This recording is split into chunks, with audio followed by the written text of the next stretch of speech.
Hi, I'm Stacy Franklin with Artisan Design Concepts, and today we are doing a pour in place, which we normally don't do. So we wanted to show you step by step how we do this. These are counters that we poured 4 years ago with a competing epoxy, and they had since turned yellow. So what we have done was sanded off the top coat as well as much of the epoxy as we can, just to give it a bite, using 60 grit and followed by 220. Then we went ahead and did a bare bonding primer. You can use this or Kills Adhesion if that's available in your area.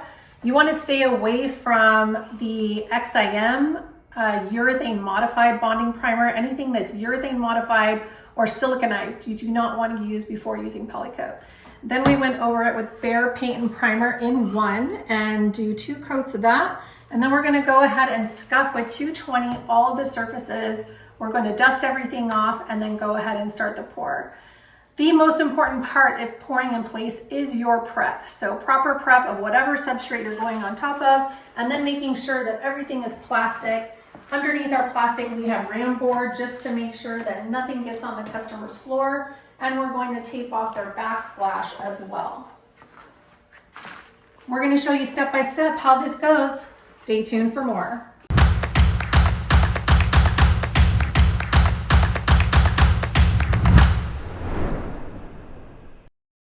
We installed these countertops December 2nd of 2021. These are the final photos that we took after the installation.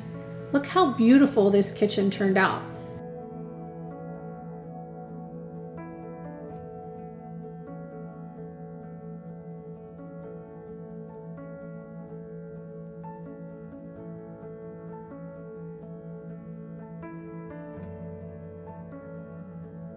Our customer absolutely loved the final result.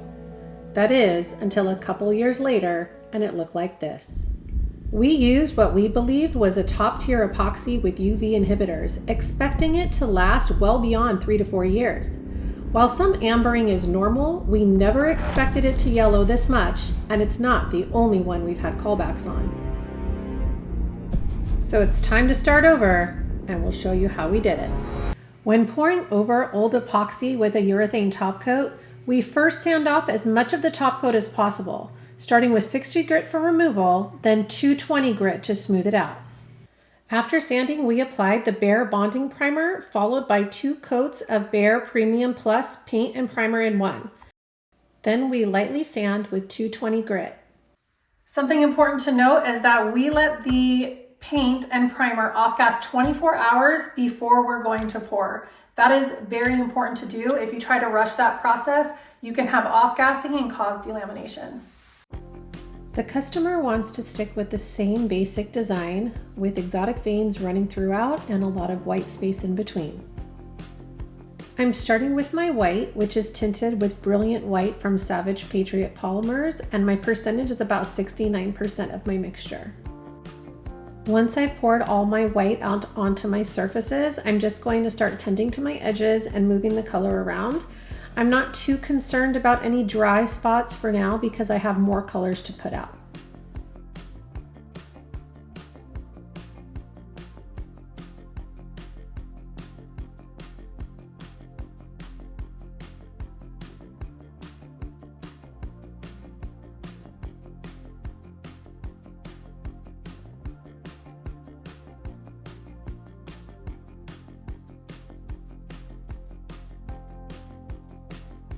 What I'm going to do is I'm taking a little bit of this color on the back of my hands here or on my fingertips, and I'm just pulling a little of this metallic white like through here as some background. And I'm going to do the same thing with my alloy.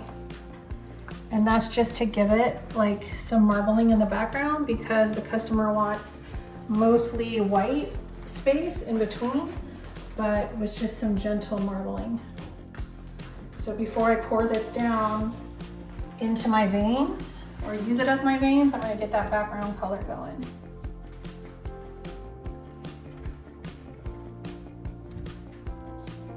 I'm just barely tapping it. A little bit on my fingertips. Barely need any. And that's just to give it some background.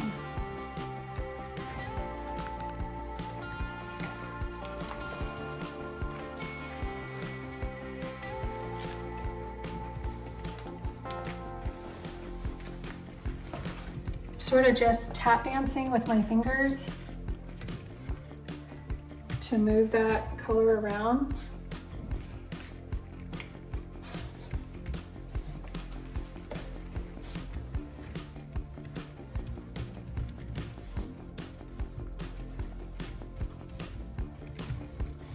And that's just a gentle marbling.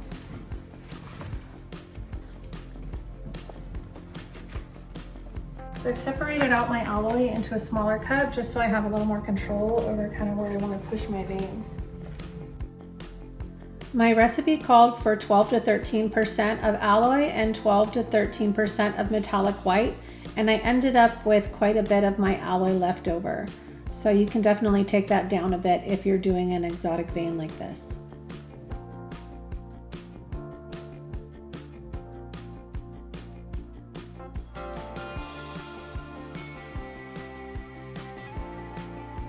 I might border this vein, like come back and add a little more alloy on the other side of this. So this is the metallic white.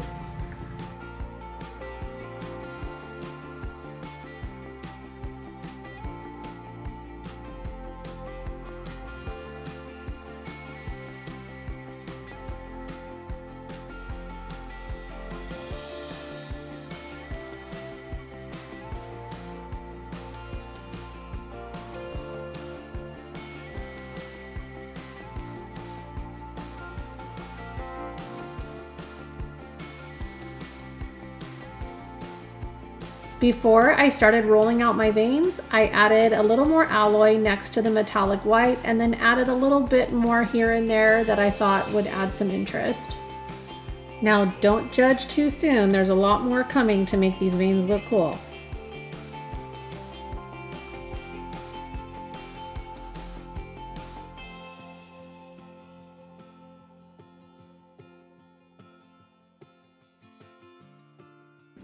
As you can see, I'm cutting in and out of the veins so that way I can push the white into the alloy into the metallic white to create really cool effects.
I have alloy and I'm adding some bright gold spray paint to the top of it, and I'm going to gently pour that over near the veins.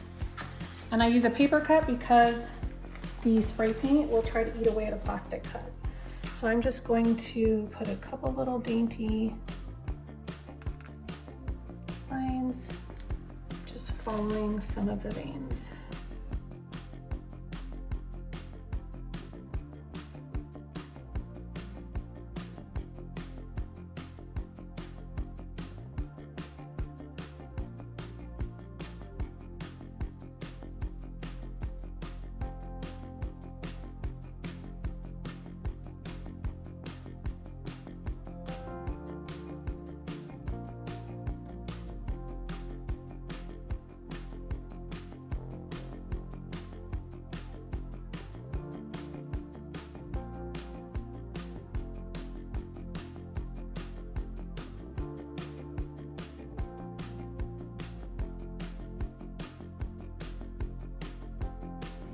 Now I'm taking clear with diamond dust and pouring over the gold to split it right down the middle.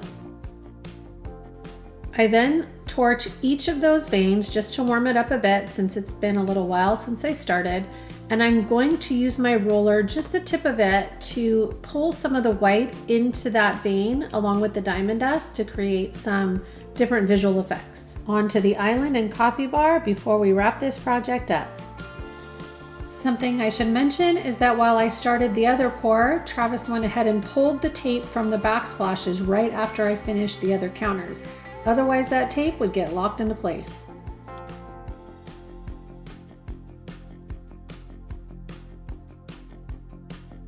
.6% of my mixture was clear mixed with diamond dust, and what I'm doing now is I'm taking that clear and I am pouring it right over that gold vein so it splits it.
Okay, we are back and we've actually allowed this to cure for 48 hours.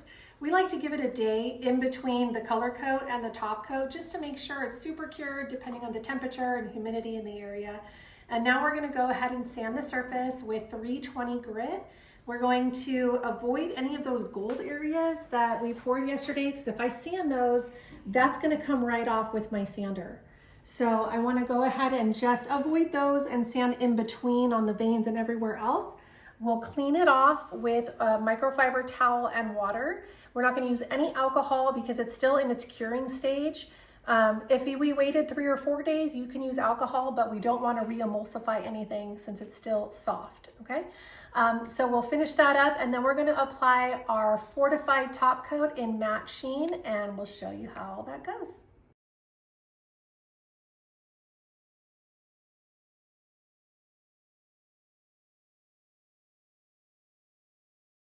All right, let's check in with what Travis is doing. He is using this really cool, I call it a scrubby deal.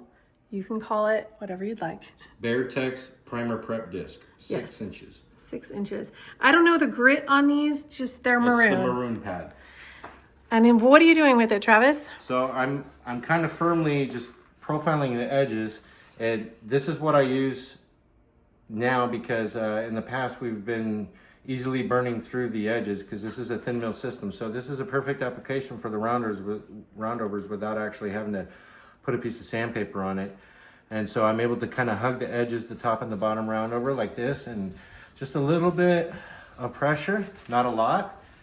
And you can already see that it's taking it down to a matte sheen. So it's giving me that nice profile so I can get a mechanical bond. This is a sure way for you not to burn through the edges if that's something that you have an issue with. And we all have had our issues with it. So this is kind of like our new primary way of prepping the edges for a top coat. And it doesn't take a long time, it doesn't take a lot of effort. Just make sure you get everything nice and even. So that way there's no glossy sheen left. Whenever it dumbs down to a matte finish, you know you've profiled it properly. Now you could buy these at an auto body shop. This is where we bought ours, and we have them in gray as well, which is even a finer grit. Or even Home Depot has some like Scotch-Brite ones, I believe, but you would just have to check on the grit and make sure it's not too aggressive. And then anything that we need to profile a little more, we'll take our 320 and gently go over it. Let's say if there's a ripple or a ridge from the material flowing over, and we'll just gently hit that to soften up any of those once we're done. As you can see, we no longer use the dip and roll process using a pan. With Fortified TopCoat, we pour out some material, we both prime our rollers, and then we use that bead of material to start our rolling. We push through the bead in both directions to get full coverage.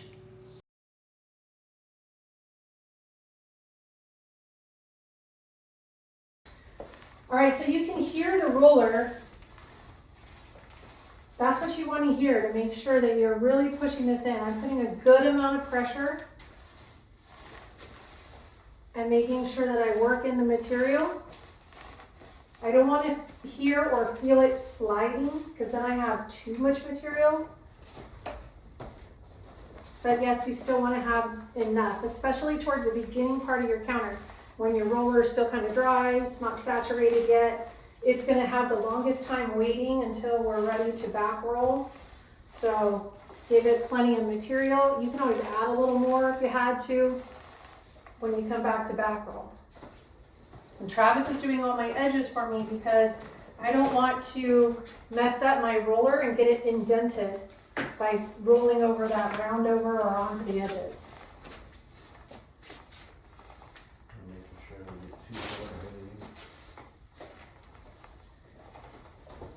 He'll be tending the edges the whole time because if I accidentally push a little material over and it leaves a drip, you're going to see that. So his whole job is making sure that if I make a boo-boo and I push it over, that it doesn't look bad. He also has been my spotter on the other counter, holding the flashlight because it's kind of dark in the corners to make sure that I have enough material.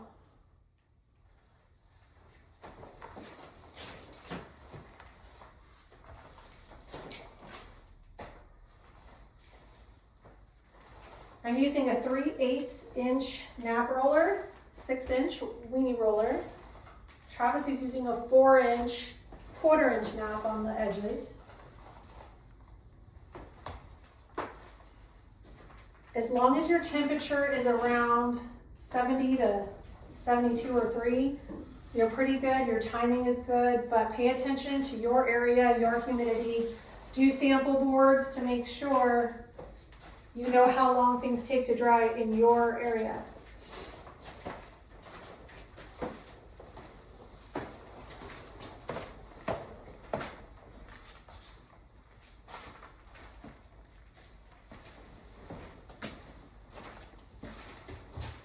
He's also my spotter as he walks around these edges to make sure that I don't have any peekaboos. I think I have it covered, but can you check when you walk around? I'm gonna set this down. All right, so I'm gonna come back and back roll, still putting a decent amount of pressure, because I probably will go over this one more time after. Now again, that depends on the size of your counter and your temperature. We've done it before where we just did one back roll. And usually you'd see me doing it with a dry roller, but you see that I'm still using my wet roller. We have found that in our dry environment here in the desert, it's too hard to use a dry roller. It's too dry, it takes out too much material. So better to back roll with my wet roller, still working it in. And we have some blue shop towels sitting on the floor in case I need to offload my roller and make it a little drier.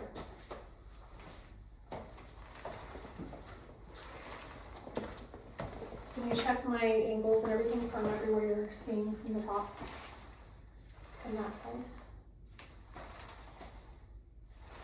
I definitely want to dry roll 1 or 2 more times, but as far as coverage goes, I'm good? yeah, you got some coverage. All right, great. All right, so I'm gonna run down this side real quick. I'm gonna offload my roller a little bit.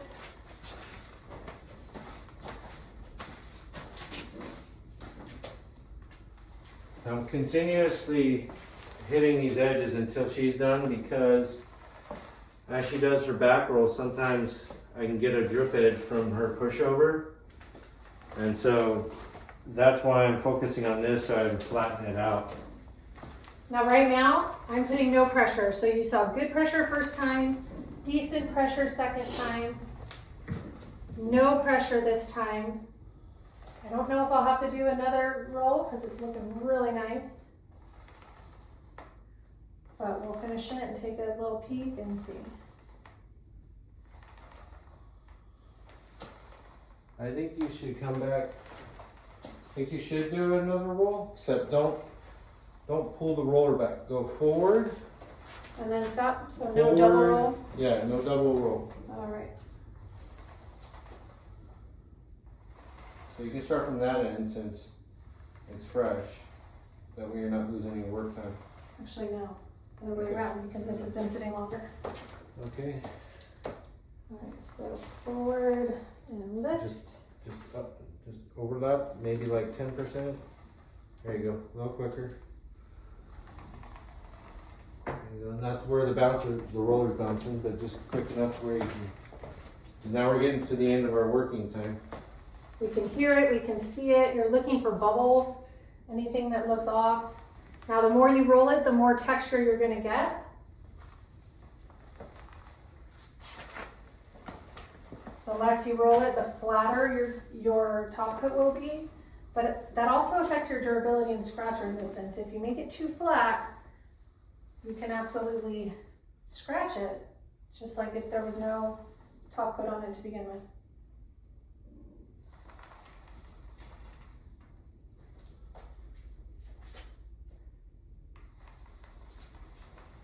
It's important to get the light because I'm trying to see where I left A little off. So I quicker, can- you're gonna start creating lap lines.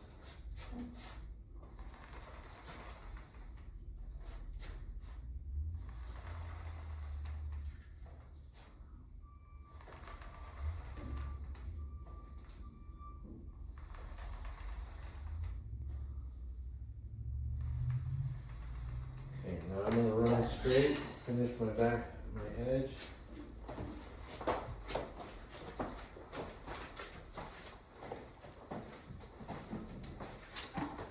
we go. Flattened out some textures dripping over the side, and then we're done. You got the other side already? Mm-hmm. Looks good. Coverage is good. Texture looks like it's going to be perfect. Flatten out just enough. And it will mat out over the next day and even the next day after that. So I'll show you the end result when we come back to take down all the plastic and clean everything up and put everything back into service. So keep watching.